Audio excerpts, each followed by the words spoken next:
সবাইকে ঈদ মোবারক। আজকে ঈদের দিনে কি করব না করব সেটাই শেয়ার করব আজকে তোমাদের সাথে। ঈদের 6টা দিন কিভাবে কাটলো আশা করি পুরো ভিডিওটা দেখতে থাকবে। So let's go.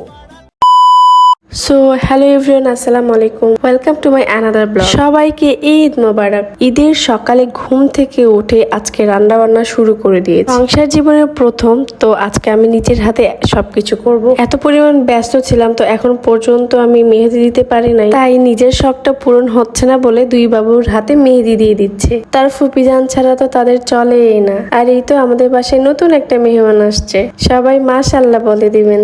ছোটবেলায় দেখতাম আম্মু কত কিছু রান্না করতো, আর সেই আমার পরিবারের সেই ছোট্ট মেয়ে আমি আজকে কত বড় হয়ে গেছি। আজকে আমার সংসার হয়েছে, আমার দুইটা বাচ্চা হয়েছে, আমি তাদের মা হয়েছি আলহামদুলিল্লাহ। সময়ের সাথে সাথে কত কিছুই না পরিবর্তন হয় আমাদের জীবনে। আমার আম্মুরা কতই না কষ্ট করেছে আমাদের জন্য। সেই আগের দিনগুলো এখন বুঝতে পারি যে আসলে বাবা মাকে কষ্ট দেওয়া মোটেও ঠিক না। আমি যদি নতুন কিছু রান্না করি তেহান আরাস বাবু অনেক খুশি হয়। প্রতিটা বাচ্চা আসলে ভেরিয়েশন খাবার পছন্দ করে। আর এদিকে দুই বাবুর ফুপা চলে এসে তাদেরকে সালামি দিতে বুদ্ধি হওয়ার পরে তাদের প্রথম সালামি, তারা এত খুশি হয়েছে। আমার কথা কেউ মনে রাখে না, সবাই ভুলে গেছে। সবাই বাবুদেরকে সালামি দেয়, আমাকে কেউ আর সালামি দেয় না। এই দুঃখের কথার কারে বলবো। যাই হোক গাইজ, অনেক ক্ষুধা লেগেছিল তাই সব কাজ শেষ করে খেতে বসেছি। আর মধু ছাড়া তো আমার চলেই না, সবাই বেশি বেশি করে মজো খাবেন। আল্লাহর কি রহমত তাই না, এত সুন্দর একটা ওয়েদার ছিল ঈদের দিনে। খাওয়া দাওয়া শেষ করে লম্বা একটা ফ্রেশ ঘুম দিয়েছিলাম। ঘুম থেকে উঠে রেডি হয়ে এখন আমরা তিনজন মিলে বাইরে বের হচ্ছে।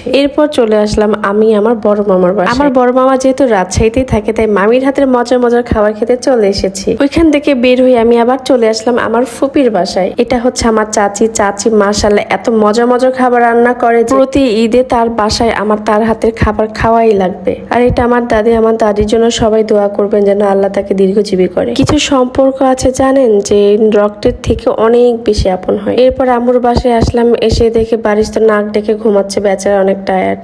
রাতের খাবার শেষ করে এখন আমরা চলে যাচ্ছি। এটাই ছিল আমার ঈদের 6টা দিন। সো নেক্সট কোনো ভিডিওতে আমি আবারও চলে আসবো, ততক্ষণ পর্যন্ত আমার সাথেই থাকবেন। রাস্তা কত ফাঁকা তাই না, ঈদ বলে কথা। আল্লাহ হাফেজ, টাটা, আসসালামু আলাইকুম।